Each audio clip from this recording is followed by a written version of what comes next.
নমস্কার বন্ধুরা, তিলোত্তমার আজকের পর্বের রিভিউ নিয়ে আমি তোমাদের সামনে এসে গেছি। তবে আমি যেটা দেখতে পাচ্ছি, তোমরা মন দিয়ে কিন্তু ধারাবাহিকগুলো দেখছো না, আমাদের চ্যানেলকে সাবস্ক্রাইবও করছো না। তোমাদের কাছে বিনীত নিবেদন, বিনীত অনুরোধ, আমি তোমাদের কাছে খুব খুব খুব করে অনুরোধ করছি, তোমরা আমাদের চ্যানেলের সাথে আবার জোড়ো, আবার মন দিয়ে জোড়ো, তোমাদের এক্সাইটমেন্টটা দেখাও, তোমাদের ইচ্ছেটা প্রকাশ করো। আমি কথা দিচ্ছি তোমাদেরকে যে তোমাদের জন্য, তোমাদের কাছে আবার আগের মতো সময় আমি অবশ্যই ফিরে আসবো তোমাদের এক্সাইটমেন্ট দেখে। হ্যাঁ, কিছু কারণবশত সময় হোক বা অনেক ধারাবাহিক আমি যেগুলো দিয়ে থাকি সেগুলো দিতে পারছি না কিছু সমস্যার জন্য। তবে সেই সমস্যার সমাধান খুব তাড়াতাড়ি হয়ে যাবে এবং আমরা খুব তাড়াতাড়ি সেই ধারাবাহিকগুলো নিয়ে আসতে পারবো আর কি, এটাই আমরা আশা করছি। কিন্তু তার জন্য তোমাদের এক্সাইটমেন্ট থাকাটা খুব জরুরি, যে তোমরা সেগুলো পাচ্ছ না, তার জন্য তোমাদের খুব সমস্যা হচ্ছে, সেটা আমাদের সামনে প্রকাশ করো বন্ধুরা। আর আমাদের চ্যানেলের সাথে বেশি বেশি করে জুড়ো, এটাই আমি অনুরোধ করব তোমাদের কাছে। তো শুরুতেই তমসা বলছে, আমি জানি উনি ওরকম মানুষ নন যে জেনে বুঝে উনি পেশেন্ট সাজবেন। আমি জানি যে এটার জন্য ওনাকে বাধ্য করা হয়েছে, শিক্ষককে ফোন করে যত তাড়াতাড়ি আমাদের বাড়িতে আনানো যায় সেই চেষ্টা করা হয়েছে। কিন্তু উনি বোধহয় ভুলে গেছিলেন যে ওনাকে একজন ডাক্তারের সম্মুখীন হতে হবে, তাই না? বাড়ির বউদের অ্যাভারেজ আইকিউ কিছু কিছু মাথামোটা পুরুষদের থেকে অনেক বেশি। শ্বশুরমশাইয়ের দিকে তাকিয়ে বলছে। তো আবির বলছে, এই তুমি কাকে মাথামোটা বলছো? তখন বলছে, তমসা বলছে, ইশারায় কাফি, যে বোঝা সে ঠিক বুঝে গেছে। বলে, এই তুমি তোমার লিমিট ক্রস করছো আঙ্গুল দেখিয়ে। তখন তমসা বলছে, আলেখ্য, তোমারই চোখের সামনে তোমার বউকে হেনস্থা করা হচ্ছে, আঙুল উঠিয়ে কথা বলা হচ্ছে, তুমি এর প্রতিবাদ করবে না? তখন পৃথা বলছে, সরি, এক্সট্রিমলি সরি আবির, এইভাবে ওর সাথে কথা বলো না, ও বাড়ির বউ। তখন আবিরের মাও বলছে, সরি বলো ওকে, এইরকম করো না, দেখো সরি বলাতে কি আছে, সরি বলো। বাড়ির আরেকজন পুরুষ বলছেন যে আসলে হসপিটাল ঘেরাও করা হয়েছে, একটা স্লোগান উঠছে, বিচার চাই, বিচার চাই, তিলোত্তমার বিচার চাই। তো শ্বশুরমশাই বলছেন যে কিন্তু তিলোত্তমা তো আমাদের সামনে বেঁচে আছে, অক্ষত অবস্থায় আছে, কোনো পাশবিক অত্যাচার তার উপরে হয়নি। তাই সেই আরেকজন বলছেন যে তুমি যাবে, সবার সামনে দাঁড়িয়ে বলবে যে আমি বেঁচে আছি, আমি অক্ষত আছি, আমার কোনো কিছু হয়নি। তখন তিলোত্তমার কথা খুব ভাবছে মনে মনে তমসা। তমসা বলছে, তিলোত্তমারা মরে না, ওরা বেঁচে থাকে, বারবার ফিরে আসে, তাই বলছে। তো মাফ করবেন, আমি কোনো জনতার সম্মুখীন হতে পারবো না। বলে, কেন? বলছে যে কে জানে, হয়তো কোনো কিছু গোপন করছেন আপনারা।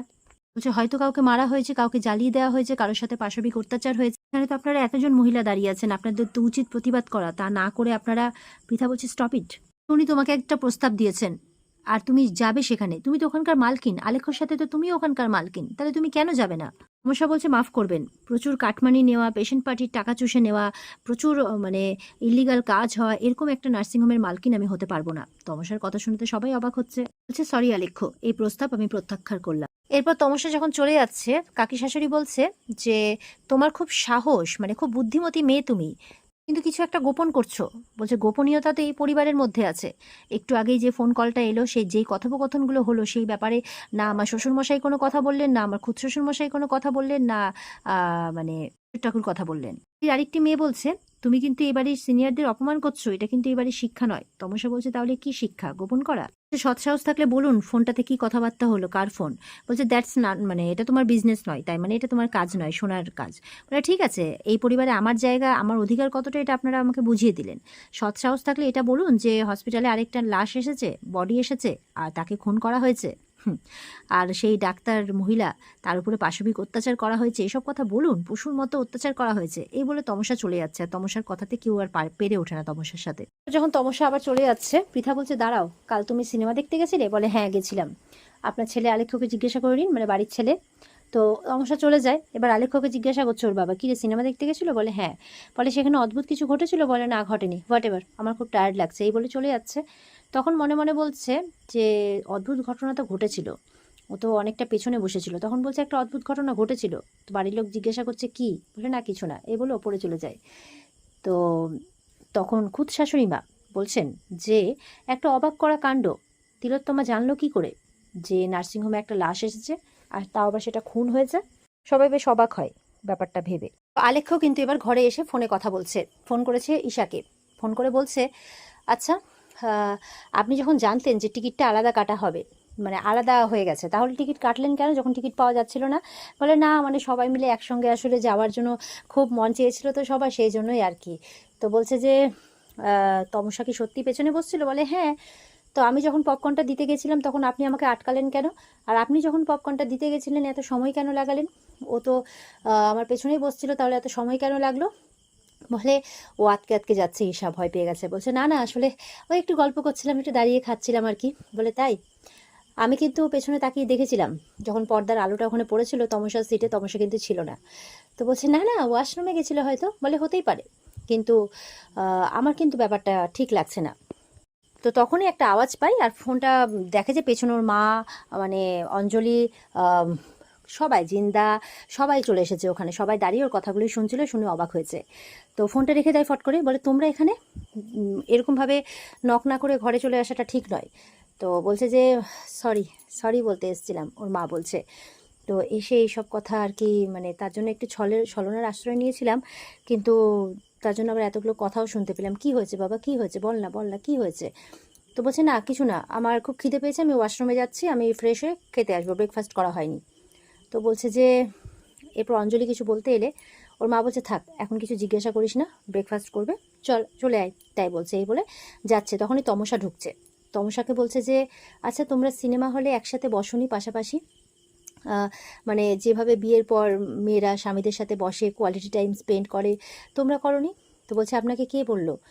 তো আমি জানতাম না, আমি জানতাম যে এই বাড়িতে মনে হয় শুধুমাত্র সোমদত্তা ব্যানার্জিরই মানে আড়ি পাতার স্বভাব আছে, আমার শাশুড়ি মায়েরও যে আছে সেটা আমি জানতাম না। তো অঞ্জলি বলছে তুমি কিন্তু এবার ওনাকে অপমান করছো। বলে আর আমাকে যে প্রত্যেক মুহূর্তে জেরা করে অপমান করা হচ্ছে তার বেলা। তো ও শাশুড়ি মার মাথায় হাত দিয়ে বলছে তুমি খুব স্মার্ট, কিন্তু কি বলো তো, আমিও কিন্তু এক্সপিরিয়েন্সড। আমার কেন জানি না মনটা কু ডাকছে, মনে হচ্ছে তোমাদের মধ্যে কিছু ঠিক নেই। তো তোমাকে মনে হচ্ছে যেন এখনো পর্যন্ত মানে আহ, তোমার মানে কি বলবো, তোমাদের মধ্যে এখনো কোনো দূরত্ব রয়েছে। এই বলে ওর মা চলে যাচ্ছে, তখন তমসা বলছে যে আমরা কিন্তু মানে আমাদের দাম্পত্যে কেউ তৃতীয় ব্যক্তি এসে পড়ুক, ইন্টারফেয়ার করুক, এটা আমি পছন্দ করি না। তখন ওর মা বলছে, শাশুড়ি মা আমি তোমার কথাকে সম্মান করছি, কিন্তু যদি আমি দেখি যে আমার ছেলে সুখী হচ্ছে না তোমার সাথে, তাহলে কিন্তু আমি কেন, দ্বিতীয় তৃতীয় চতুর্থ পঞ্চম সবাই কিন্তু একে একে এসে ইন্টারফেয়ার করবে। এই বলে ওর মা ওখান থেকে চলে যায়। সবাই যখন চলে যাচ্ছে অঞ্জলি বলছে আচ্ছা সত্যি করে বলো না, কিছু কি হয়েছে? তমসা বলছে না। তো অঞ্জলি আর কি বলবে, চলে যায় ওখান থেকে।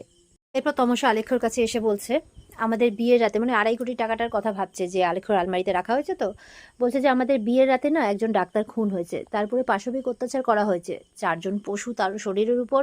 তো বলছে যে আপনি কি করে জানলেন? পোস্টমর্টম রিপোর্টে তো তা বলছে না, তাহলে আপনি এত কথা কি করে জানলেন?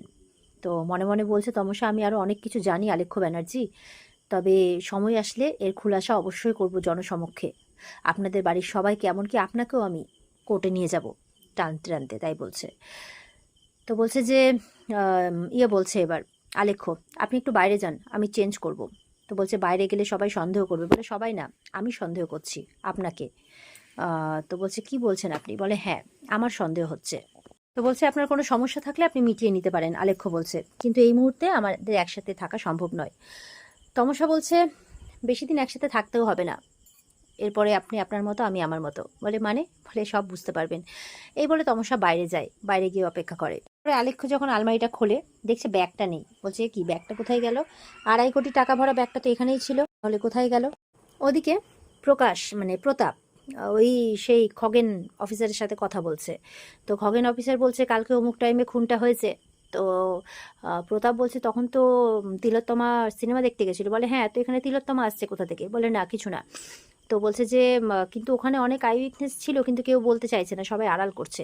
তখন প্রতাপ রেগে গিয়ে বলছে আপনি যান যান, চুরি পরে বসে থাকুন। বলে এই ফার্দার মুখ ঠিক করে কথা বলুন, এইভাবে কথা বলবেন না আমার সাথে। অর্ণব বলছে কি করছেন স্যার? তখন প্রতাপ ক্ষমা টমা চাই দিয়ে এবার ফোন করেছে তিলোত্তমাকে। তো তিলোত্তমা মনে মনে বলছে এই তো এই ফোনটারই অপেক্ষা করছিলাম, বড্ড দেরি করে ফেললো।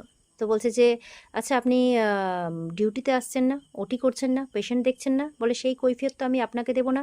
বলে ঠিক মতো কথা বলুন, আমি কিন্তু মানে আপনি কৈফিয়ত দিতে বাধ্য, আমি কিন্তু এই নার্সিংহোমের মাথায় মানে দায়িত্বে আছি।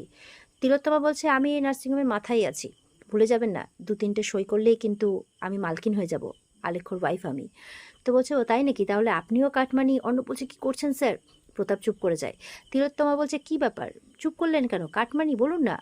জিজ্ঞাসা করছেন যে আমিও কাটমানি খাবো কি না বাকিদের মতো?